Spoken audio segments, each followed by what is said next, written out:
selalu berusaha menyimpan sesuatu yang bisa membawa manfaat, baik untuk dirinya, untuk anak cucunya, maupun untuk keluarganya, untuk masa kini dan masa depannya.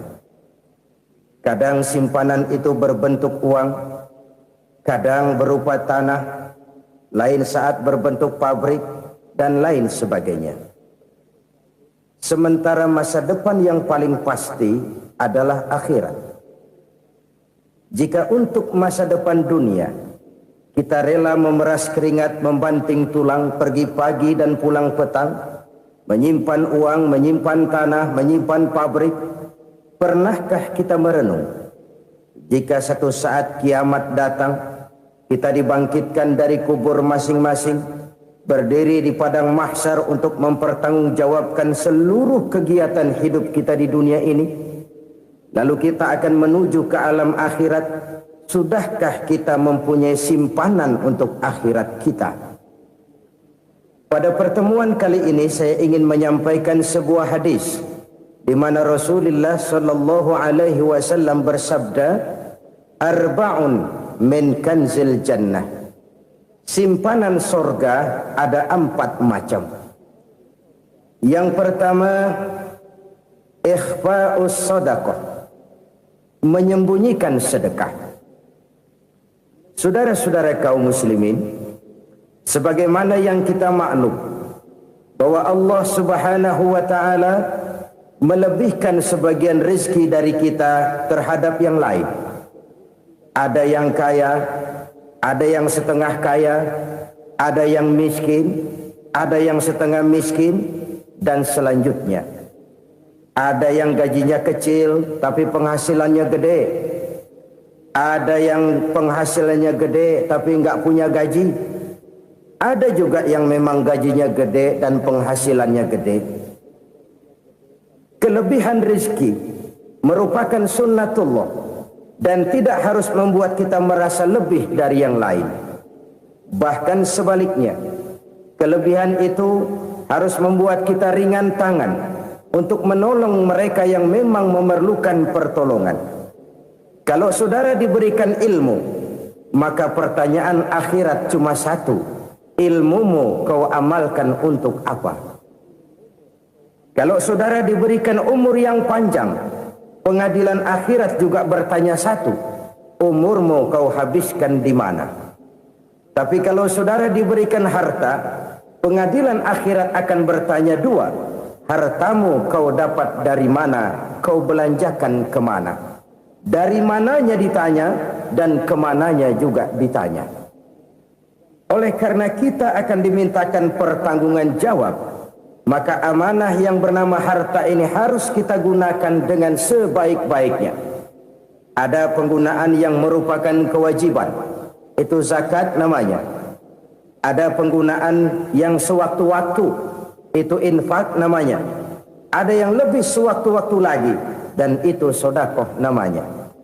Zakat dia terikat oleh haul dan nisab, oleh putaran batas waktu dan ukuran dari harta itu sendiri. Sedangkan infak terikat oleh situasi dan kondisi perekonomian seseorang.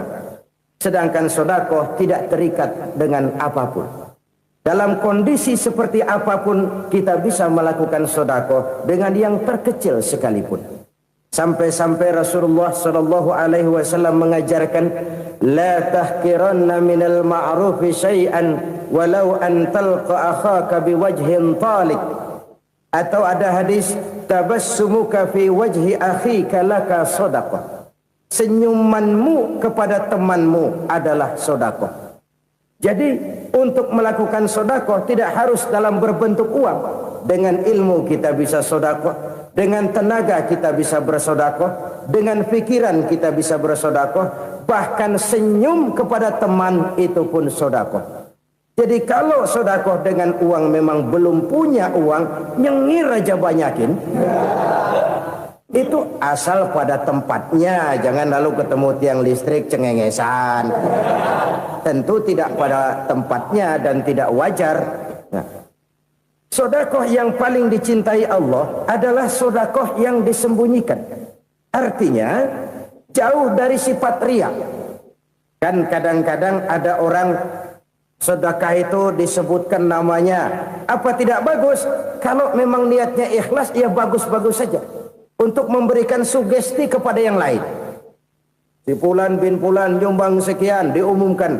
Boleh kalau niatnya untuk memberikan rangsangan kepada yang lain supaya dia menyumbang lebih besar dari orang tadi. Tapi kalau itu mendatangkan riya, maka sedekah yang paling dicintai Allah adalah sedekah yang disembunyikan. Tangan kiri saja tidak tahu apa yang diberikan oleh tangan kanan. Sedekah yang dilakukan dengan ikhlas akan merupakan perbendaharaan surga, tersembunyi dari pandangan orang lain, tidak seorang pun tahu. Karena memang sikap yang baik adalah melupakan kebaikan dan mengingat kesalahan. Itu salah satu ciri orang bahagia. Orang yang selalu mengingat kesalahannya dan berusaha melupakan segala kebaikannya. Kalau dia akan berada kebaikan, dia tidak bisa ikut, dia merasa rugi karena dia merasa belum pernah berbuat baik. Tapi kalau akan melakukan kesalahan baru, dia ingat kesalahan yang sudah-sudah, sehingga terhalang baginya untuk melakukan satu kesalahan baru. Demikianlah saudara-saudara, bahwa Allah melebihkan rizki sebagian kita dari yang lain, agar terjadi tolong-menolong dalam kehidupan ini. Jadi kesenjangan yang nature, kesenjangan yang alami, itu sunnatullah. Ada yang kaya, ada yang miskin, ada yang kelas menengah. Nah, kenapa lalu sekarang kita berusaha mengentaskan kemiskinan? Oleh karena adanya kesenjangan struktural. Kalau yang kaya bisa semakin kaya, kenapa yang miskin tidak bisa naik jadi ikut sedikit kaya? Sebab pada dasarnya Islam adalah agama yang sejak turunnya sudah berupaya memerangi kemiskinan. Bahkan dikatakan kemiskinan itu mendekatkan kepada kekufuran. Orang kalau miskin udah dekat banget sama kafir. Gampang menjadi kafir. Berapa banyak saudara-saudara kita yang oleh karena soal perut, oleh karena soal materi, terpaksa meninggalkan dan menanggalkan akidahnya. Menjual petunjuk yang diberikan Allah dengan kesenangan dunia yang cuma sebentar ini. Na'udzubillah, thumma na'udzubillah. Jadi makin kita sembunyikan satu sedekah, semakin banyak perbendaharaan kita di surga. Sedekah yang paling dicintai Allah adalah sedekah yang disembunyikan. Malahan ada seorang sufi, dia punya kebiasaan kalau pergi sholat Jumat dia bawa uang, itu uang dia taruh di bawah tikar masjid. Dia niat sedekah kepada siapa saja yang nemuin itu duit. Maksudnya apa? Supaya yang nemuin nggak tahu siapa yang punya duit. Demikian dia saking ingin menyembunyikan sedekahnya. Karena sifat riya itu bisa memakan amal kita sendiri. Riya itu termasuk menyebut-nyebut kebaikan kita. Orang yang suka nepuk dada, sedikit-sedikit ngitungnya kalau nggak gua. Tuh kalau nggak gua tuh. Tuh yang belah situ, kalau nggak gua. Iya, kalau nggak lu kenapa emang? Orang yang suka menepuk jasad. Tuh, biasanya memang begitu saudara-saudara. Kalau perang lagi berkecamuk, orang nggak sempat ngaku jadi pahlawan. Tapi begitu perang selesai, yang kagak kenal bedil ngaku pahlawan, mas. Itu sesuatu yang biasa. Oleh karenanya, orang-orang yang ikhlas dalam bersedekah, disembunyikannya sedekah itu, Allah cinta betul. Malahan ada hadis memberikan jaminan, inna sedaqatal mar'il muslimi tazidu fil umri wa tadfa'u mitatas su'i. Sesungguhnya sedekahnya seorang mukmin tazidu fil umri, bisa menambah umur panjang. Wa tadfa'u mitatas su'i, dan menyelamatkan manusia dari mati secara su'ul khatimah. Jadi siapa yang kepengen panjang umur, banyaklah sedekah. Yang bosan hidup, pelit terus. Sedekah menambah panjang umur dan menyelamatkan manusia dari mati secara su'ul khatimah. Pak, katanya umur itu nggak bisa ditambah, nggak bisa dikurangin. Kapan? Kalau ajal sudah datang. Fa idza jaa ajaluhum la yastakhiruna sa'atan wa la yastakdimun. Kalau ajal datang tidak bisa dimajukan, tidak bisa dimundurkan. Itu kalau ajal sudah datang. Tidak bisa lagi umur ditambah dikurangi, sudah datang. Tapi kalau belum datang, itu kan haknya Allah. Mau ditambah, mau dikurangi, hak prerogatif Allah. Sebagai pencipta manusia, Allah maha kuasa dan maha mampu. Sedekah ini menambah panjang umur dan menyelamatkan manusia dari mati secara su'ul khatimah. Itu orang mati kan sama ya, kondisinya mati, nggak nafas. Tapi hakikat mati kan lain-lain. Ada yang mati itu husnul khatimah, baik akhirnya. Misalnya lagi ngaji mati, lagi sholat mati, lagi sedekah mati. Ini yang dinamakan dengan husnul khatimah, baik di akhirnya. Sebaliknya ada yang su'ul khatimah, jelek di akhirnya. Ini yang jadi catatan akhir. Lagi nyekek botol, mampus. Lagi banting kartu, modar. Su'ul khatimah, jelek pada akhirnya. Sedekah menyelamatkan manusia dari mati secara su'ul khatimah. Dan kita semua kepengen mendapat husnul khatimah, jauh dari su'ul khatimah. Oleh sebab itu yang bisa menyelamatkan kita dari penyakit itu antara lain adalah sedekah yang disembunyikan. Yang dikerjakan dengan ikhlas karena Allah. Tidak karena kepengen dipuji orang, tidak karena ingin dikatakan orang pemurah, sebab orang dermawan itu orang yang memberi tanpa harus diminta. Kalau masih harus diminta, ya belum dermawan namanya, masih harus diminta. Kalau nggak diminta ya tulus, lolos, polos. Saudara-saudara kaum muslimin rahimakumullah. Harta adalah amanat dan akan kita pertanggungjawabkan. Allah melebihkan rizki sebagian kita dari yang lain agar kita saling tolong menolong, bantu membantu. Nabi janjikan siapa yang meringankan beban saudaranya muslim di dunia, Allah akan meringankan bebannya di akhirat nanti. Sebuah jaminan dari baginda Nabi. Si orang yang kita bantu barangkali tidak bisa membalas, Allah yang akan membalas lewat jalan lain yang tidak pernah kita sangka-sangka. Ada orang tanya, Pak, ini ada orang nyumbang masjid sambil marah-marah, bagaimana? Saya bilang sumbangannya aja ambil, marahnya jangan. Marahnya jangan diambil, itu urusan dia. Saudara-saudara kaum muslimin rahimakumullah. Umat Islam ini kan umat yang punya potensi besar. Kadang kita merenung, kenapa kadang-kadang pembangunan masjid kok lambat sekali? Kalau hotel hari ini peletakan pertama, bulan depan peresmian. Supermarket hari ini peletakan batu pertama, minggu depan peresmian. Tapi kalau sudah yang namanya masjid, kadang-kadang peletakan batu pertama sekaligus jadi batu terakhir. 3 tahun, 4 tahun, campur nebar jalak di jalanan, duit dijaring kayak ikan sepat. Apa tidak ada orang Islam yang kaya? Banyak. Apa tidak ada pengusaha muslim yang jadi konglomerat? Ada. Lalu yang belum banyak itu yang komit terhadap nilai-nilai agamanya. Akhirnya kita jatuh jadi umat yang lemah. Belum ada pengusaha konglomerat muslim buka pabrik supermi cap beduk misalnya umpamanya atau pabrik kecap cap sorban supaya identitas keislamannya sedikit kelihatan. Kita jatuh jadi umat yang lemah karena potensi tidak terinventarisir dengan baik. Kita ini ibarat kompor yang cuma matengin nasi orang lain. Potensi kita dimanfaatkan oleh orang lain. Ukhuwah Islamiyah kita baru terbatas kepada silaturahmi. Ukhuwah di bidang ekonomi kita lemah, ukhuwah di bidang kebudayaan kita lemah, apalagi ukhuwah di bidang politik kita lebih rapuh lagi.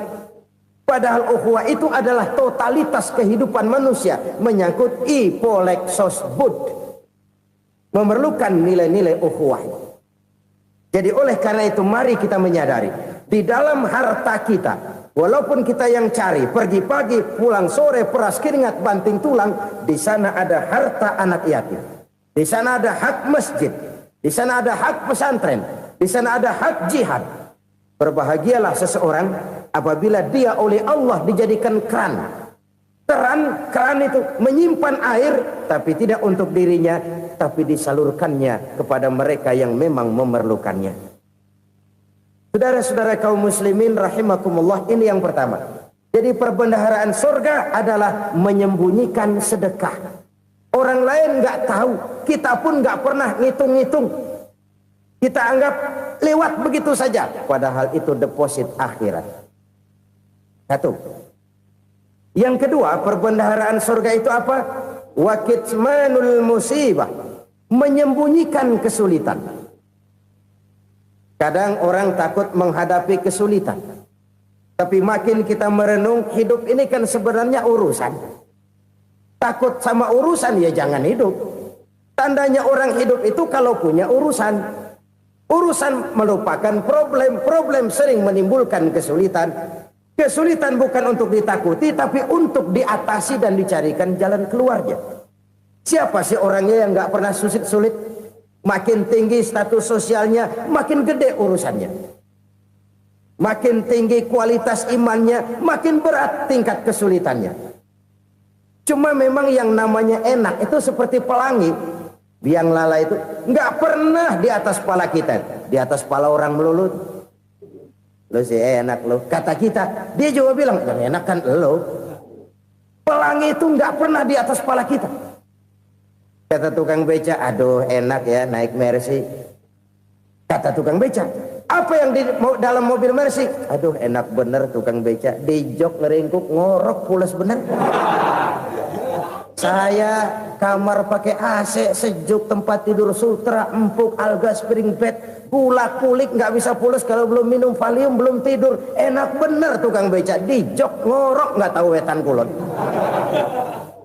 Si tukang beca bilang yang di Mercy enak, yang di Mercy bilang tukang beca enak. Inilah enak, nggak pernah di atas kepala kita, di atas kepala orang lain melulu enak itu. Nah, saudara-saudara, yang merupakan perbendaharaan surga itu orang yang bisa menyembunyikan kesulitan, baik pribadi ataupun rumah tangga. Nih terutama rumah tangga yang jadi soalnya. Kadang-kadang kita ini kalau senang, sebaliknya kalau senang kita diam, kalem aja, cuek. Banyak banget duit kita bawaan, diam aja udah. Malah ketemu orang takut. Tapi begitu susah, sekampung tahu. Padahal Nabi mengajarkan perbendaharaan surga itu menyembunyikan musibah, menyembunyikan kesulitan. Kalau enak, cerita sama orang-orang. Kalau nggak enak, rasain sendiri, tekan sendiri, atasin sendiri. Kita kan sebaliknya, senang kita diam, asal lagi susah, paling tidak kita nyari teman buat cerita kesusahan. Siapa orangnya yang nggak pernah susah? Cuma soalnya bagaimana kita mengatasi kesusahan itu sendiri. Begitu juga misalnya kalau orang sudah berumah tangga, itu orang tuanya harus menjadi tempat dia cerita yang enak-enak saja. Yang nggak enak rasain berdua, selesaikan berdua, atasin berdua. Jangan dibalik. Asal senang diam, giliran susah saja. Maknya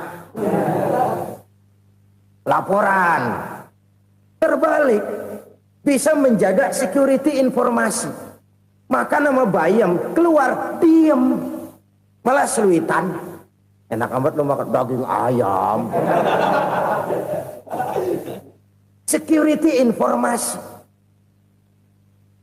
Saudara-saudara kaum muslimin rahimakumullah, ujian yang terberat itu yang pernah diberikan kepada para nabi, para rasul, para aulia, para ulama. Makin tinggi keimanan, makin berat bentuk kesulitan. Ayo saya kemukakan satu contoh saja.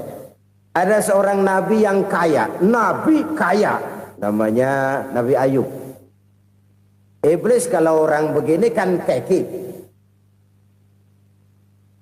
ibadahnya rajin, kaya. Nih yang kayak begini susah digodain. Kalau ibadahnya rajin, miskin, kali bisa disogok. Sini imannya mantap, ibadahnya rajin, kaya, nabi lagi. Oh, tapi namanya iblis nggak kurang akal. laporan. Tuhan, kenapa Les? Ya ini bahasa saya, bahasa Qur'annya sih nggak gitu. Itu hambamu yang namanya Ayub, dia rajin ibadah cuma karena dikasih kaya aja. Coba kasih miskin dia, berhenti dia sembahyang. Ah, kamu bisa aja. Saya tahu Ayub itu hambaku yang ikhlas. Saya buktiin Tuhan, silahkan. Dibuktiin lah, iblis turun ke alam ini. Yang mula-mula dia lakukan, dia rusak sawah ladang Nabi Ayub. Dia binasakan binatang ternak Nabi Ayub. Sehingga dalam waktu singkat, jatuhlah Nabi Ayub dari orang paling kaya jadi orang paling miskin. Beliau masih ibadah di mihrab dalam masjid. Datang iblis. Saudara Ayub, ya. Lagi ngapain? Ibadah. Nyembah Allah, nyembah Allah. Oh, percuma. Kenapa? Tuhan yang ente sembah nih, dia udah bikin miskin ente. Sawah ladang ente hancur lebur, binatang ternak binasa. Sekarang ente jadi orang paling miskin. Ngapain nyembah Tuhan kayak begitu? Tekor. Udah berhenti dah ibadah, berhenti ibadah. Ini iblis sama Tuhan laporannya lain, yang dikerjakan kepada Nabi Ayub juga lain. Benar begitu iblis, kata Nabi Ayub. Iya, sawah ladang saya habis, buras. Binatang ternak saya binasa, binasa. Saya miskin, bangpak. Apa jawab Nabi Ayub? Bukan innalillahi, ini hebat. Alhamdulillahillazi a'tani wa akhza minni. Segala puji bagi Allah yang telah memberikan harta kepada saya dan sekarang mengambilnya lagi. Alhamdulillah. Allah yang ngasih, Allah yang ambil. Itu mah urusan Allah. Iblis cuman ibadah jalan terus, sujud lagi Nabi Ayub. Iblis seleher gondok banget. Dasar Nabi nggak mempan dia apa-apain. Miskin malah alhamdulillah. Allah yang ngasih, Allah yang ambil. Jadi kalau kita tidak komit, kita tidak terikat kepada kaya, miskin, senang, susah, apa yang bisa bikin kita susah? Jadikan kekayaan, kemiskinan, jadikan senang, susah sebagai anak buah yang bisa kita atur. Jangan kekayaan ngatur kita, jangan kemiskinan ngatur kita. Kita yang harus mengatur mereka. Senang, susah, kaya, miskin, bahagia, sengsara, jadikan itu anak buah yang bisa kita atur. Kalau sekarang kita kaya, lain saat boleh jadi kita miskin, semiskin-miskinnya. Allah yang ngasih, Allah yang ambil. Tenaga mana yang bisa menghalangi? Ibadah jalan terus. Iblis makin gondok. Dasar Nabi loh. Akhirnya apa? Nabi Ayub dikerjain, diberikan penyakit. Demikian fatal penyakitnya. Bayangin, udah miskin sakit. Masya Allah. Miskin sakit. Sakitnya nggak lama, kira-kira 16 tahun. Istrinya 3, 2 mental minta ceraiin. Ngerawatin laki bengek begini. Senang belum tentu, susah udah pasti nih. Cerai aja, cerai dah. Cerai. Tinggal satu Siti Rahmah yang setia menemani beliau. Sesetia-setianya hati perempuan. Satu saat Siti Rahmah bilang, "Bang, iya, abang kan Nabi, Bang. Lalu, namanya Nabi kan doanya jarang meleset, Bang. Maksud kamu minta kenapa sih sama Tuhan biar abang sembuh, baik dah, Bang?" Siti Rahmah, iya. Saya sakit berapa tahun sih dah? 16 tahun, Bang. Sebelum ini saya sehat berapa tahun? Ya kira-kira 60 tahun, Bang. Nah, coba ente banding-bandingin, Rahmah. Saya dikasih sehat 60 tahun, dikasih sakit 16 tahun. Sudah nggak sabar mau doa kepada Allah minta sembuh. Saya malu kepada Allah. Diuji dengan yang luar biasa seperti ini, tidak mengganggu stabilitas kehambaannya. Dia tetap menghamba kepada Allah Subhanahu wa ta'ala. Saudara-saudara kaum muslimin rahimakumullah. Kunci menghadapi kesulitan itu apa? Allah jelaskan dalam satu ayat, wa basyiris sabirin alladzina iza asabathum musibah qalu inna lillahi wa inna ilaihi raji'un. Gembirakan orang-orang yang sabar. Siapa mereka itu? yang apabila mendapat musibah mereka kembali kepada keyakinan dasar segalanya dari Allah dan segalanya akan kembali kepada Allah. Ini konsepsi dasar dari sikap muslim dalam menghadapi berbagai kesulitan. Segalanya dari Allah, segalanya akan kembali kepada Allah. Kalau ini sudah kondisi dasarnya, maka kita akan lapang menghadapi kenyataan bagaimanapun pahitnya. Apakah itu namanya miskin, apakah itu namanya sakit, bahkan maut sekalipun. Maut sekalipun. Segalanya dari Allah, segalanya akan kembali kepada Allah. Ini sikap hidup, bukan sekedar ucapan. Kita kadang-kadang menjadikannya sebagai ucapan. Mulutnya sehingga berhenti, innalillahi wa inna ilaihi rajiun, tapi nangisnya terus gerung-gerungan. Bukan itu, ini kesadaran moral. Kalau segalanya dari Allah, segalanya kembali kepada Allah, kan sebenarnya cuma nunggu giliran. Hari ini saya nyembayangin dia, entah hari apa saya disembayangin orang. Hari ini saya antar dia ke kubur, entah hari apa orang nganterin saya ke kubur. Hari ini saya tahlilkan dia, entah nanti kapan orang tahlilkan saya. Segalanya dari Allah, segalanya akan kembali juga kepada Allah. Oleh sebab itu saudara-saudara, kesulitan bukan untuk ditakuti. Kesulitan justru untuk diatasi, dicarikan jalan keluarnya. Dan tidak ada orang yang tidak pernah mendapat kesulitan. Tidak ada. Semakin tinggi status sosial, semakin tinggi kualitas keimanan, semakin besar juga tingkat kesulitan. Hanya saja bagaimana cara kita mengatasinya. Dan Al-Quran menyatakan, inna ma'al usri yusra. Di balik kesulitan itu pasti ada kemudahan. Roda itu berputar. Karena itu Rasulullah Sallallahu Alaihi Wasallam mengingatkan kepada kita, ta'arraf ilallahi firraha ya'rifka fisyiddah. Ingatlah kepada Allah di waktu kamu senang, supaya Allah ingat kepada kamu di waktu kamu susah. Kalau waktu senang kita ingat kepada Allah, kita susah, Allah tidak akan meninggalkan kita. Tapi kalau waktu senang kita jauh dari Allah, sujud tidak sempat, dengan masjid jauh, ketika senang kita lupakan Allah. Nanti begitu kita susah, Allah lupakan kita. Dan itu menyakitkan. Oleh karena itu orang-orang tua kita dulu bilang, kalau lagi sehat ingat-ingat lu bakal sakit nanti. Kalau lagi kaya ingat-ingat satu saat kita bakal jatuh miskin. Bahkan kalau lagi muda ingat-ingat kita bakal tua. Dan yang terpenting kalau lagi hidup ingat-ingat kita bakal mati. Saudara-saudara kaum muslimin rahimakumullah. Jadi yang kedua yang merupakan perbendaharaan surga, menyembunyikan musibah. Saudara-saudara kaum muslimin rahimakumullah. Hal ketiga yang merupakan perbendaharaan surga adalah wasilatur rahmi. Orang yang suka bersilaturahmi. Sebagaimana yang kita maklum bahwa manusia adalah makhluk yang disebut zon politika. Makhluk sosial yang tidak mungkin hidup sendiri-sendiri.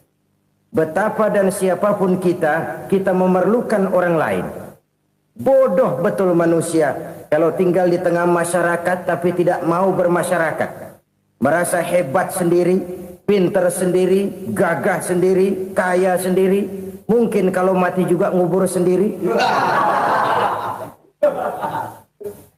Jangankan kita di sini, di sorga saja Nabi Adam waktu sendirian bengong melulu, ngondar mandir. Allah tegur dam sepi dam. Ya ini kalau bahasa saya. Iya Tuhan sepi ini nggak ada coret-corekan pisan ini.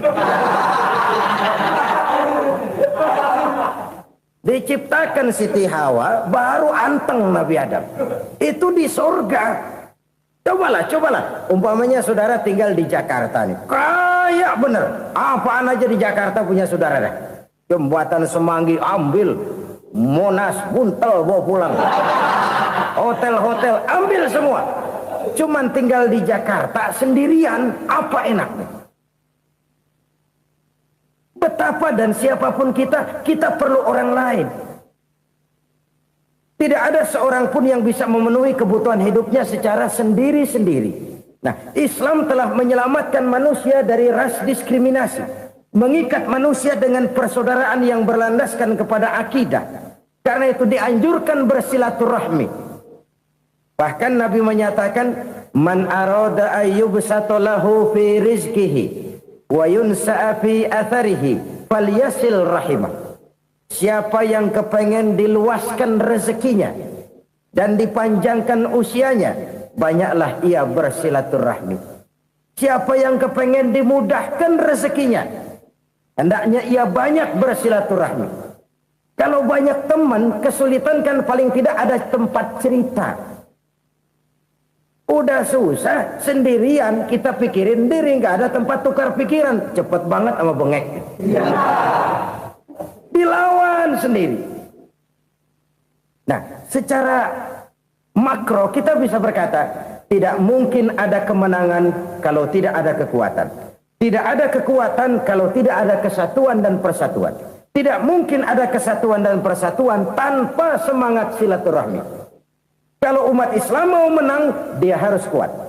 Kalau umat Islam mau kuat, dia harus bersatu. Kalau umat Islam mau bersatu, dia harus membudayakan silaturahmi ini. Bahkan sampai-sampai kata Nabi, kalau bisa cari nilai tambah. Apa? Silman qata'ak. Bersilaturahmilah kau kepada orang yang marah denganmu. Masya Allah, indahnya ajaran agama kita. Orang yang marah pun kepada kita, kata Nabi, kalau bisa bersilaturahmilah kepadanya, kepada orang yang marah itu. Di situ nilai tambah. Cuman jujur nih hadis, ngucapinnya gampang, ngamalinnya yang berat banget. Orang marah sama kita, kita disuruh silaturahmi, ada apa sama lu? Lu marah, ada gua marahan lagi, tunggu pikirin. Saudara-saudara kaum muslimin rahimakumullah. Tapi ini yang diajarkan, bahkan ini yang dicontohkan oleh baginda Rasul. Bagaimana begitu mudah, misalnya satu saat Abu Jahal ini ngatur strategi bagaimana bikin Muhammad celaka. Dia gali lubang di depan tempat tidurnya. Dia tutupin daun korma.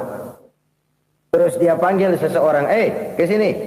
Kasih tahu Muhammad, pamannya sakit keras, minta ditengokin. Berangkat orang ini ke sana. Muhammad, labbaik. Pamanmu sakit keras, dia minta ditengokin. Baik, saya akan datang menjenguk beliau. Berangkatlah Nabi ke rumah Abu Jahal tanpa prasangka apapun. Abu Jahal udah pasang setil, selimut 3 rangkap setengah dipakai. Persis kayak orang meriang. Tapi sembari ngintip dari balik selimut. Begitu Muhammad buka pintu, nah, masuk perangkap nih. Muhammad jalan menuju tempat pembaringan. Makin lama makin dekat, makin lama makin dekat. Makin dekat ke lubang yang dipasang oleh Abu Jahal itu. Dalam hati Abu Jahal, terus dah jatuh, mampus dah lo ini. Mampus lo hari ini. Apa yang terjadi? Malaikat Jibril datang. Muhammad, pamanmu cuma pura-pura sakit. Di depan tempat tidurnya ada lubang perangkap supaya kamu jatuh ke situ. Sudah, kamu pulang. Balik kanan Nabi. Sudah hampir jatuh ke lubang, balik kanan, pulang. Bayangin kecewanya Abu Jahal. Muhammad dikit lagi, Muhammad dikit lagi. Enggak, paman, saya pulang aja. Emosi, bangun dari tempat tidur, enggak sadar kalau lagi pura-pura sakit. Lompat ngejar Nabi, dia lupa dengan lubang yang dia gali. Serak, nyemplung sendiri ke dalam lubang.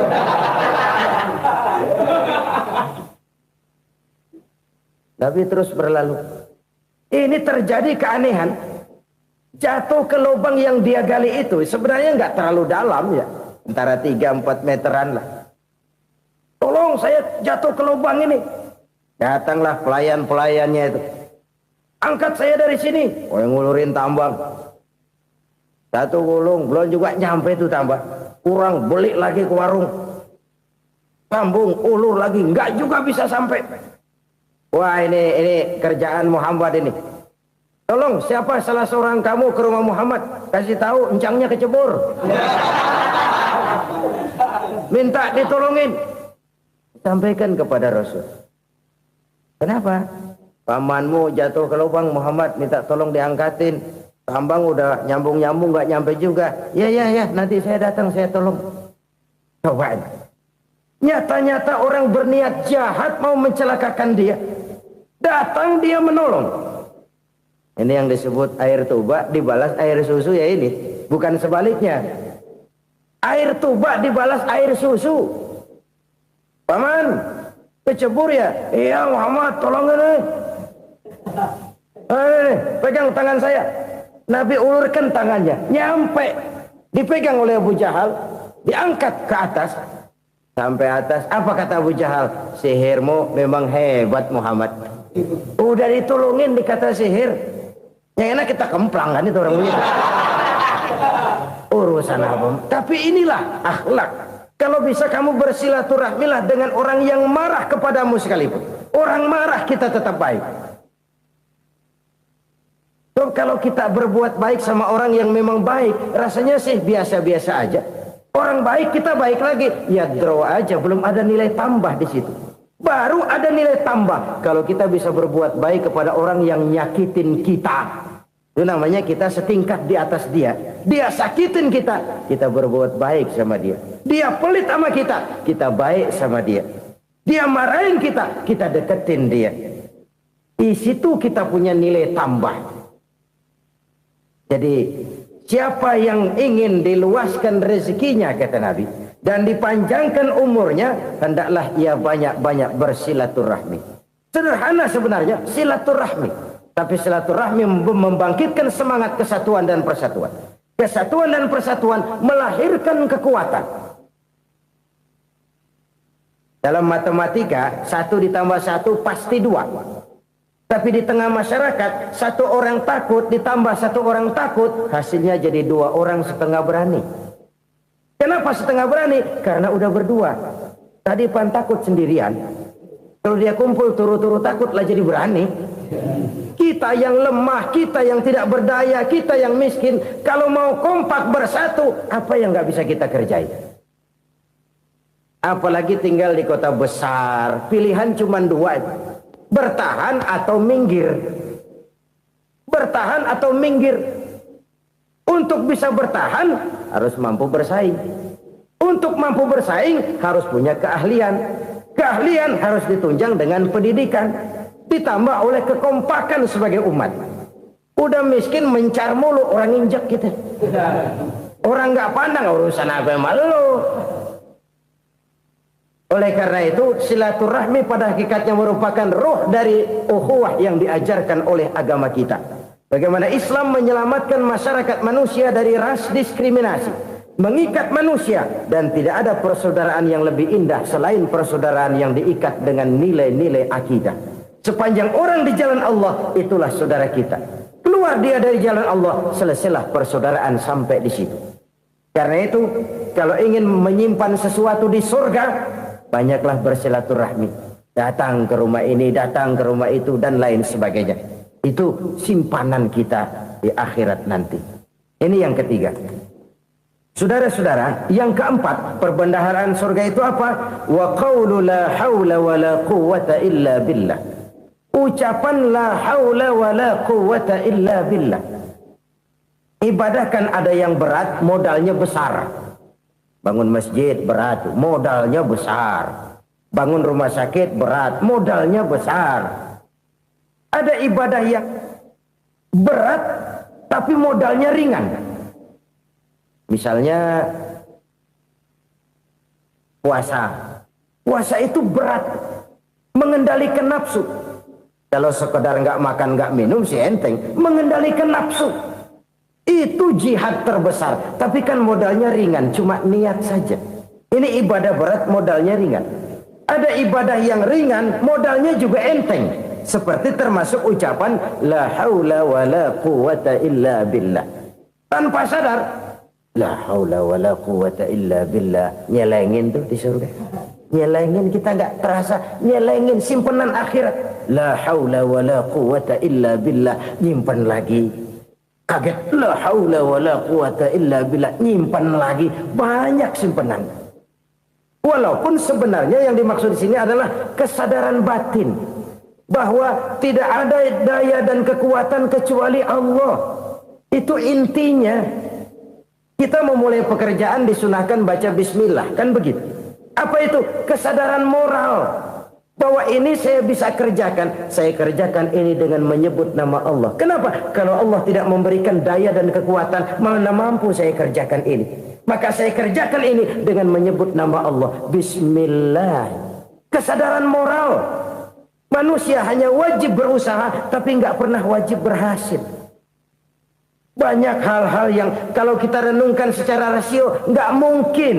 Tapi jadi kenyataan. La haula wa la quwata illa billah. Tidak ada daya dan kekuatan kecuali bagi Allah semata-mata. Kesadaran moral akan kelemahan dan keterbatasan makhluk bernama manusia.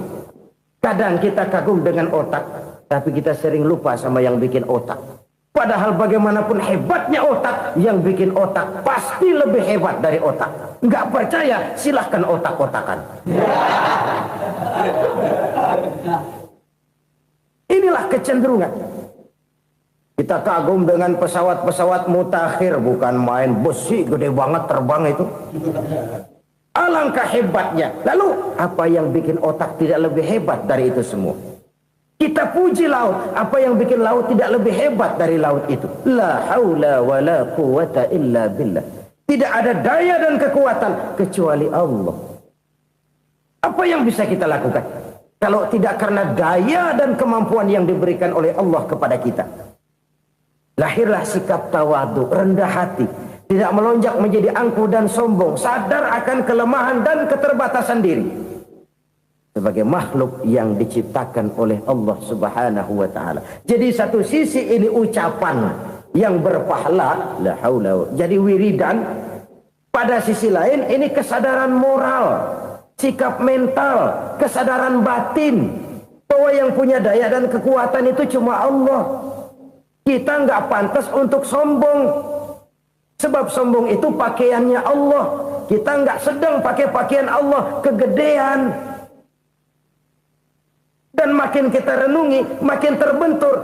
Apa sih yang bisa kita sombongin? Kita mau sombong apa? Kaya, pintar, itu kan semua relatif. Di atas langit masih ada langit lagi. Jadi oleh karenanya, marilah kita menyadari. Manusia hanya wajib berusaha, tapi tidak pernah wajib berhasil. Yang berusaha saja tidak wajib berhasil, apalagi yang tidak berusaha. Islam bukan agama orang pemalas yang selesai sholat lalu ngelohom, nggelenggem ayem-ayem. Tapi Islam bukan agama orang sombong yang setelah berusaha lalu tidak memerlukan Allah. Kita bisa saja bikin proyeksi, tahun sekian kita bakal panen besar menurut perhitungan otak. Tapi ada kejadian lain. Apa? Tikus ngambek. Habis itu dimakanin tikus, panen gagal. Proyeksi rasional gagal oleh tikus-tikus yang ngambek itu. Bisa saja terjadi. Tahun depan kita panen besar, urung. Kenapa? Musim panas panjang. Dan sekarang ini koran-koran bikin berita musim mengalami penyelewengan. Bukan cuma manusia yang nyeleweng sekarang. Musim pakai nyeleweng. Mestinya kan musim hujan udah selesai, masih hujan-hujan juga. Musim. Nah sekarang kita boleh bikin proyeksi, kita bakal panen besar. Tahu-tahu musim panas panjang, sawah retak, air kering. Cari teknokrat yang paling botak, suruh pendekin tuh musim panas. La haula wa la quwata illa billah. Inilah kesadaran moral. Saudara, saya teringat satu saat ada seorang konglomerat. Umurnya ya kira-kira 70-an. Suatu saat dia ditanya oleh wartawan, Pak, umur Bapak berapa sih? Ya paling 10 tahun. 10 tahun? 10 tahun? Anak Bapak berapa orang?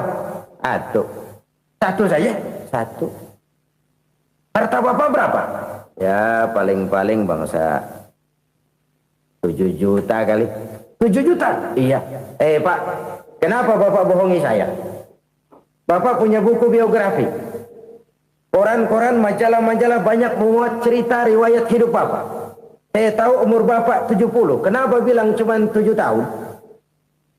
Saya tahu anak Bapak 8. Kenapa cuma bilang 1? Saya tahu harta bapak miliaran, mungkin triliunan, pabrik di mana-mana, bank di mana-mana. Kenapa bilang uang bapak cuma 7 juta? Nah, kata si konglomerat tadi, kamu benar nak, kamu benar. Umur saya kalau jumlahnya memang 70 nak. Cuman ingat-ingat saya, baru 7 tahun terakhir ini saya sujud. Baru 7 tahun terakhir ini saya berusaha dekat dengan Allah. Saya laksanakan perintahnya, saya jauhi larangannya. 7 tahun inilah rasanya yang ada nilainya di hadapan Allah. Yang 63 tahun matong, kelabu, kelem umur gue. Habis untuk maksiat, untuk munkarat. Maka ketika ditanya tadi, umur saya 7 tahun itu. Oh begitu Pak. Oh iya. Lalu anak Pak. Anak bapak kan 8. Kenapa bilang cuma 1? Nah, kalau jumlah hitungannya memang anak saya 8. Tapi dari 8 orang ini rasanya cuma 1 nih. Yang bakal jadi buah hati, belahan jantung. Pelanjut cerita, penerus sejarah. Bakal jadi anak soleh yang akan mendoakan saya. Cuma 1 rasanya anak saya ini yang bakal jadi buah hati saya. Besar-besaran saya. Yang akan mendoakan di kubur saya. Yang akan mendoakan di akhirat saya. Yang 7 orang mana? Masya Allah, yang atu tenggeng, yang atu nyekek botol nolo, yang atu nggak karu-karuan. Makanya saya bilang 1 anak saya yang akan bisa mendoakan saya. Oh begitu Pak. Iya. Nah harta Pak, harta bapak kan triliunan, pabrik bapak di mana-mana, uang bapak hampir di tiap bank-bank besar. Kenapa bilang cuma 7 juta? Betul kau nak. Harta saya kalau jumlahnya memang miliaran, triliunan mungkin. Tapi yang saya ingat baru 7 juta tuh yang saya belanjakan di jalan Allah. Saya nyumbang masjid, saya santuni yatim piatu, saya bantu pembangunan pesantren, saya bantu pembangunan rumah sakit Islam. Itu yang akan saya bawa pulang ke akhirat, yang 7 juta itu. Yang triliunan itu nanti akan diperebutkan oleh anak-anak saya sebagai waris saya. Jadi harta saya 7 juta itu yang bakal nemenin saya di akhirat. Yang akan saya bawa pulang jadi teman saya. Saudara-saudara kaum muslimin, jangan-jangan orang tua itu adalah kita-kita ini. Jangan-jangan kita-kita ini adalah orang tua itu. Jangan-jangan itu potret dari diri kita masing-masing. Dari sekian umur yang diberikan Allah, berapa tahun yang ada nilainya di hadapan Allah? Dari sekian anak-anak yang merupakan amanah, berapa yang akan mendoakan kita sebagai orang tuanya menjadi anak soleh? Dari sekian banyak harta yang diberikan Allah, berapa yang akan kita bawa pulang menghadapnya nanti, yang kita belanjakan di jalan Allah? Ini sebuah potret kehidupan. Karena itu kita kembali kepada la haula wa la quwwata illa billah. Kita wajib berusaha, kita wajib berikhtiar. Selebihnya, segala daya dan kekuatan hanya milik Allah saja semata-mata. Satu kesadaran batin dari setiap pribadi muslim. Setelah ia berusaha dan berikhtiar, ia menyerahkannya kepada Allah Subhanahu wa ta'ala. Jadi, satu sisi ini merupakan wiridan ucapan yang mengandung pahala. Pada sisi lain, ini merupakan sikap batin dari seorang muslim di dalam ia menghadapi realitas kehidupan ini. Saudara-saudara kaum muslimin rahimakumullah. Kalau ini kita jadikan satu basis kehidupan, maka ini akan menyelamatkan manusia dari kemungkinan tergelincir menjadi orang yang lupa diri dan lupa darat. Sebab itu Imamul Ghazali berpesan, jadidis safinah fa innal bahra amiq wa khuziz zad fa inna safara ba'id wa khaffifil hamla fa innal hamla sadid. Perbarui selalu kapalmu karena lautan sangat dalam. Bawa bekal yang banyak karena perjalanan ini sangat jauh. Ringankan beban karena kebanyakan beban akan menyakitkan.